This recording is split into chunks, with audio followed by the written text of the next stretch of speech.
அஸ்ஸலாமு அலைக்கும், welcome to சீக்கு சேனல். இன்றைக்கி நம்ம சேனலில் பருப்பு போட்டு முளைக்கீரை எப்படி செய்யலான்னு பார்க்கலாம். 2 விதமாக நான் இதில் சொல்லியிருக்கேன். வீடியோ ஸ்கிப் பண்ணாமல் பாருங்கள். வீடியோ ஸ்கிப் பண்ணிங்கன்னா நான் என்ன சொல்ல வரது உங்களுக்கு புரியாமல் போயிடும். வீடியோ ஸ்கிப் பண்ணாமல் பாருங்கள். இப்போ முளைக்கீரையை வந்து பூச்சி இல்லாமல் அதோட பில்லாம் எடுத்து போட்டு நல்லா 4-5 தடவை மண் இல்லாமல் அலசி எடுத்துக்கணும். நான் இப்போ வந்து 4வது முறையாக அலசி எடுத்துருக்கிறேன். சுத்தமாக மண்ணே இருக்கக்கூடாது. மண் இருந்தால் நம்ம சாப்பிடும்போது அது வந்து நரண்டு வாயில் அடிப்படும். இந்த மாதிரி தண்ணி வந்து க்ளீனாக இருக்கணும். ஸோ இந்த சைடு வந்து பிள்ளைங்களுக்கு ஸ்கூல் லீவாக இருக்கிறதுனால பேன் கேக்கு சேர்த்துக்கு வந்துருச்சுங்க. அதுங்களே இதில் என்னென்ன போட்டுங்கிறத சொல்லுங்கள், நீங்களே கவனமாக கேளுங்க. அதுதான் நான் சீக்கிரம் இதை சொல்லிடு. நீ மைதா, பனானா, ரெட்டு பனானா, அப்புறம் கார்ன்ஃப்ளவர் 1 ஸ்பூனு, அப்புறம் நாட்டு சர்க்கரை.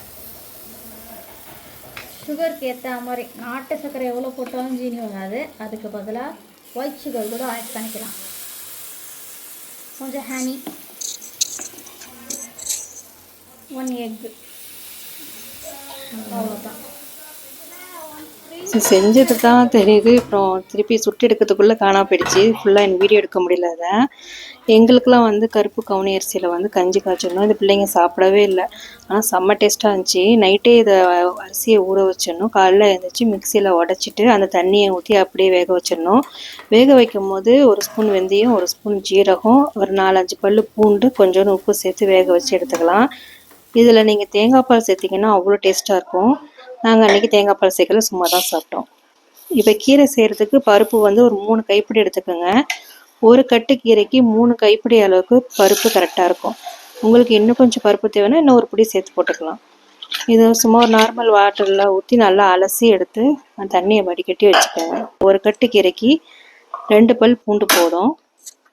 அந்த 2 பல் பூண்டையும் தட்டி எடுத்துக்கோங்க. விசில் வரும்போது நல்லா வாசனையாக இருக்கும். பெருங்காயத்தூள் சேர்த்திங்கன்னா இன்னும் வாசனையாக இருக்கும். கொஞ்சமாக பெருங்காயத்தூள் சேர்த்து பருப்பு முழுகிற அளவுக்கு தண்ணி சேர்த்துக்கலாம். அது கூட வந்து கொஞ்சமாக மஞ்சத்தூள் சேர்த்து, இது ரொம்ப சின்ன குக்கராக இருக்கிறதுனால ரொம்ப பொங்கி பொங்கி ஊற்றும். அப்படி ஊற்றாமல் இருக்கிறதுக்கு இந்த கிண்ணத்தை வந்து நான் வச்சுக்கிறேன்.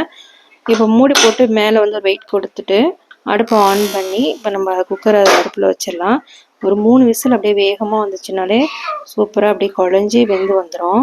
நம்ம லைட்டாக மத்து சுட்டா போதும். எங்கள் வீட்டில் இன்றைக்கி இறால், அதனால் வாசனை பிடிச்சிட்டு கிச்சன்லேயே என் கூட நிற்கிது. இந்த கீரைக்கு தகுந்த வெங்காயம் ஒரு நார்மல் சைஸில் வந்து ஒரு பெரிய வெங்காயம் நான் எடுத்திருக்கேன். அதை வந்து சின்னதாக கட் பண்ணிக்கலாம். அதுமாரி கீரையும் வந்து நல்லா பொடுசாக நல்லா கட் பண்ணிக்கோங்க. ஒரு கட்டு ஃபுல்லாக கீரையை வந்து நம்ம கட் பண்ணி எடுத்து வச்சாச்சு. இப்போ வந்து அடுப்பை வந்து ஆன் பண்ணிக்கலாம். இப்போ ஒரு கொஞ்சம் அகலமாக ஒரு சட்டி வச்சுன்னா கரெக்டாக இருக்கும் பெரட்டுறதுக்கு. நல்லெண்ணெய் சேர்த்திங்கன்னா இன்னும் சூப்பராக இருக்கும். நான் இன்றைக்கி நல்லெண்ணெய் தான் சேர்த்தேன். 2 டேபிள் ஸ்பூன் நல்லெண்ணெய் சேர்த்து ஜீரகம் 1 டேபிள் ஸ்பூன் சேர்த்து நல்லா பொரிய விட்டதுக்கப்புறம் ஒரே ஒரு பச்சை மிளகா, உங்களுக்கு இன்னும் கொஞ்சம் காரம் வேணும்னு நீங்கள் 2 பச்சை மிளகாவை எடுத்துக்கலாம். அதை போட்ட கைக்கு நீங்கள் வெங்காயத்தை சேர்த்துடலாம். வெங்காயம்லாம் ரொம்ப வதங்குன்றல ஒரு கண்ணாடி பதம் வந்தால் போதும். லேசாக வதக்கினதுக்கப்புறம் நம்ம இதுக்கு தண்ணி சேர்த்துக்கலாம். இந்த கீரை வந்து முழுகக்கூடாது. கீரையும் தண்ணியும் ஒரே அளவாக இருக்கணும்.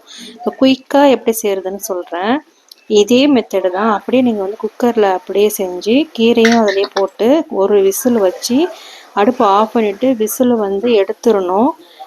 எடுத்துட்டு மூடி வந்து ஓப்பன் பண்ணிடணும். அந்த மாதிரி நீங்கள் செஞ்சிங்கன்னா கீரையோட பச்சை கலர் அந்த போகாமல் அப்படியே ஃப்ரெஷ்ஷாக இருக்கும். அதுக்கப்புறம் நீங்கள் அதை அப்படியே வச்சு சாப்பிட்டாலும் சரி, இல்லை பருப்பு போட்டு செஞ்சு சாப்பிட்ணுன்னா பருப்புமே தனியாக வேக வச்சு எடுத்து அதோடு சேர்த்து நீங்கள் கிளறி வச்சுக்கலாம். அதுவும் குயிக்காக வேலை முடிஞ்சிடும்.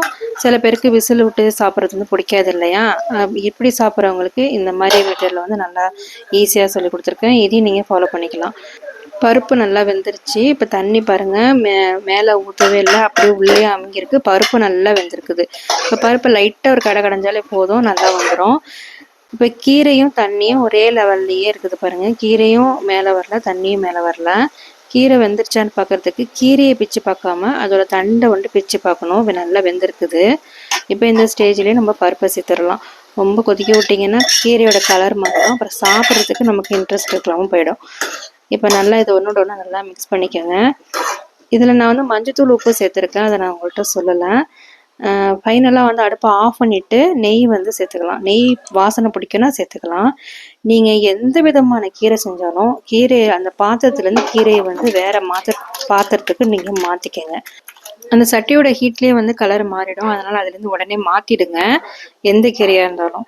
இந்த வீடியோ உங்களுக்கு பிடிச்சிருச்சுன்னா வீடியோக்கு ஒரு லைக் கொடுங்க. அப்போ தான் இந்த வீடியோ வந்து அடுத்தடுத்து எடுத்துகிட்டு போவாங்க. சப்ஸ்கிரைப் பண்ணாதவங்க நம்ம சேனலை சப்ஸ்கிரைப் பண்ணிக்கோங்க. நெக்ஸ்ட்டு ஒரு சூப்பரான வீடியோவில் பார்க்கலாம். அஸ்ஸலாமு அலைக்கும்.